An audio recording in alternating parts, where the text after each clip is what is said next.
Hello all, थोड़ा पैसे चलान में आप सबका स्वागत है। और आज हम चार्ट ऑफ द वीक लेके आए हैं, जिसमें हम तीन स्टॉक पे डिस्कशन करते हैं और उन तीनों स्टॉक्स के थ्रू हम ये अंडरस्टैंड करने की कोशिश करते हैं कि हर स्टॉक पे जो ब्रेकआउट आया है उस पे पैटर्न क्या बना है, और उस पैटर्न के साथ साथ हम ये भी डिस्कशन करने की कोशिश करते हैं, ये भी अंडरस्टैंड करने की कोशिश करते हैं कि अगर मैंने एंट्री ली तो उसका टारगेट क्या होना चाहिए। ये सारी चीजों पे हम डिस्कशन करते हैं, तो प्लीज अंत तक वीडियो देखिए आप, ताकि हम ये सारी चीजें सीख सके, समझ सके। तो आइए स्टार्ट करते हैं।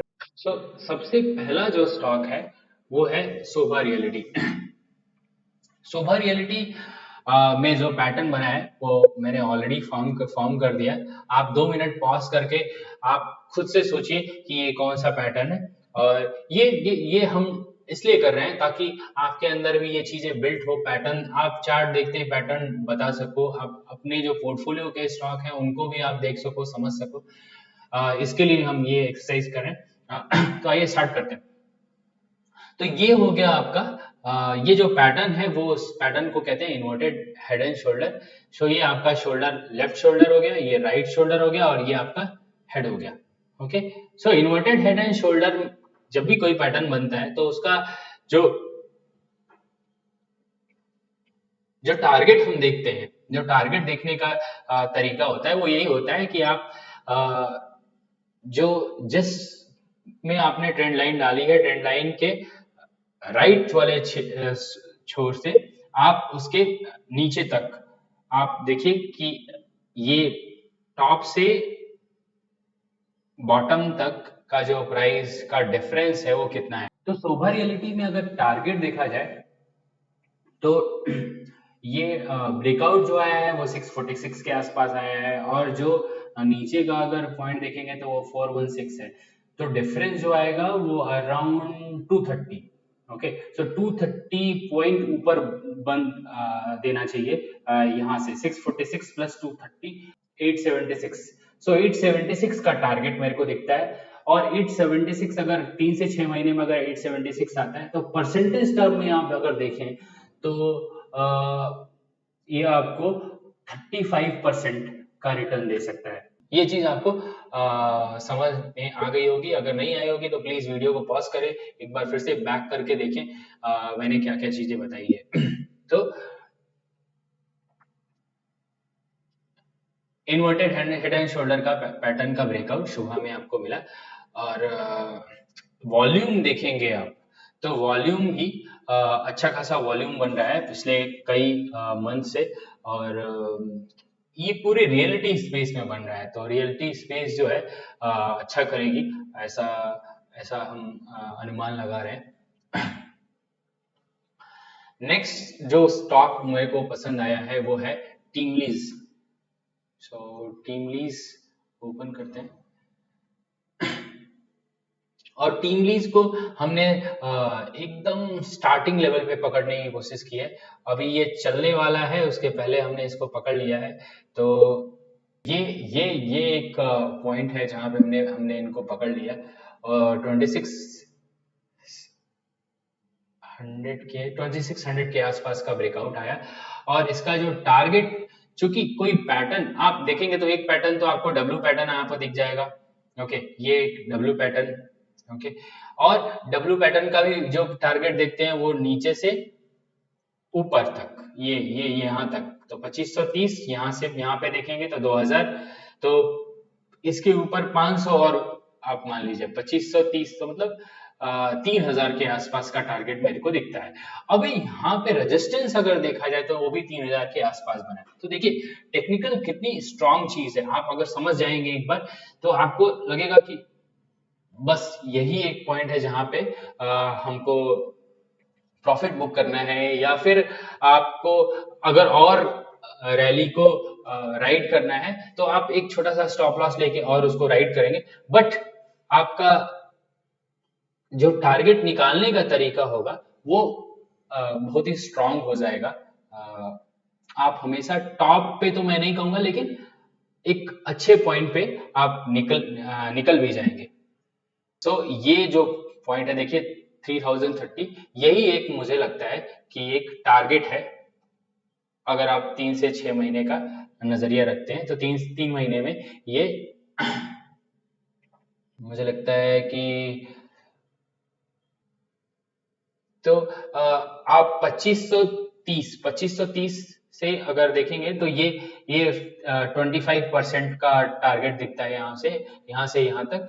बट अगर यहाँ से भी देखें, आप 2600 से भी देखें तो ये टारगेट कम नहीं है। ये भी अराउंड 18-19%, 20% के करीब करीब बनता है 3090 जो है। इसमें भी वॉल्यूम जो है अगर देखेंगे तो पिछले 3 वीक से वॉल्यूम अच्छा खासा वॉल्यूम बन रहा है। तो कहीं ना कहीं एक्युमुलेशन हो रहा है लोगों के द्वारा। तो हमने एक अच्छे लेवल पे इसको पकड़ने की कोशिश करी। नेक्स्ट स्टॉक जो पसंद आया है वो है सियाराम सिल्क। सियाराम सिल्क में एक लंबे समय के बाद के कंसोलिडेशन का ब्रेकआउट है और ये कंसोलिडेशन सो डारवास बॉक्स कहते हैं और उस बॉक्स का ब्रेकआउट अभी देखने को मिल रहा है। और एक तो अगर आप यहाँ से देखेंगे इसका टारगेट, तो ये बॉक्स की जो विड्थ होती है वही ऊपर ड्रॉ कर दी जाती है और उसका टारगेट ऐसे निकाला जाता है। तो इसका टारगेट अगर मैं देखूं तो 660-670 के आसपास का टारगेट दिखता है। यहाँ से 10-11% मेरे को दिखता है कि वहां तक जाना चाहिए। और आप यहाँ पे देखेंगे तो ये भी वही कह रहा है कि 670 के आसपास का एक रेजिस्टेंस भी है। तो अगर रेजिस्टेंस लाइन मैं यहाँ पे आपको ड्रॉ कर दूं तो एक रेजिस्टेंस है, वो है आपका 670 का। और ये जो टारगेट है ना सियाराम सिल्क में, ये मैं कह रहा हूँ 3 से 6 महीना, क्योंकि हम वीकली चार्ट देखते हैं। बट आपको बहुत जल्दी देखने को मिल सकता है बिकॉज एक अच्छे खासे लंबे कंसोलिडेशन के बाद का एक ब्रेकआउट है। साथ में एक वॉल्यूम देखेंगे तो पहली ही वॉल्यूम कैंडल आपको दिखेगी जो मतलब लंबे कंसोलिडेशन को ब्रेक करते हुए ये वॉल्यूम भी बना है, वॉल्यूम का भी ब्रेकआउट है। तो मुझे लगता है कि और जल्दी और कुछ जल्दी ही आपको ये टारगेट मिल जाएंगे। तो ये रहा तीनों चार्ट और उनके पैटर्न और उनके टारगेट हमने डिस्कस किए। तो ये जो टारगेट की हम बात कर रहे हैं वो 11-12% के आसपास का बनता है, 11-12% का टारगेट है। तो एक और स्टॉक है जो किसी ने कमेंट में पूछा था, राकेश ने आई थिंक कमेंट में पूछा था। सो उनका एक स्टॉक ले लेते हैं। वो स्टॉक है जेबीएम ऑटो। अगर आपको भी कोई स्टॉक पे डिस्कशन करना है, आप मुझे कमेंट कर सकते हैं। हम लोग उसके टेक्निकल एनालिसिस अगर चाहिए तो आप हम उसके फंडामेंटल एनालिसिस, सारे एनालिसिस को साथ में रख के और आपके स्टॉक्स पे डिस्कशन करेंगे। आप प्लीज कमेंट करिए और अगर आप चैनल पे नए हैं तो सब्सक्राइब करिए। आइए हम वो स्टॉक लेते हैं। तो ये जो स्टॉक है गजब का परफॉर्म कर रहा है और ऑलरेडी ऊपर जा चुका है जेबीएम ऑटो। और ऊपर जाने के बाद भी ये अगर स्टॉक देखेंगे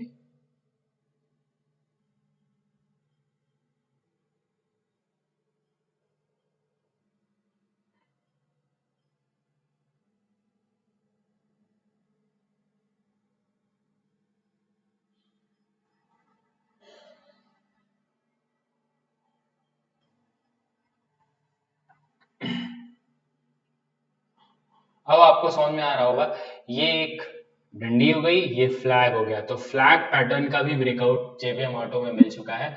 और ये एक जो चैनल थी उस ये एक डंडी, ये उसका फ्लैग और फ्लैग का ब्रेकआउट जेबीएम ऑटो में मिला है। तो तो अभी इसमें मेरे समझ से रुकना चाहिए आपको। तो अभी इसमें मेरे समझ से रुकना चाहिए आपको। और इसका अगर टारगेट मैं अपने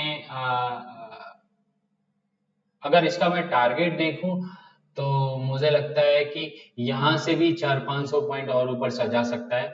मे बी आपको 3 से 6 महीने अगर अगर और आप रुकते हैं तो 2200-2300 के आसपास ये स्टॉक जा सकता है। बहुत ही स्ट्रॉन्ग स्टॉक है, आप बने रहें इसमें। अगर आपके पास ऑलरेडी है तो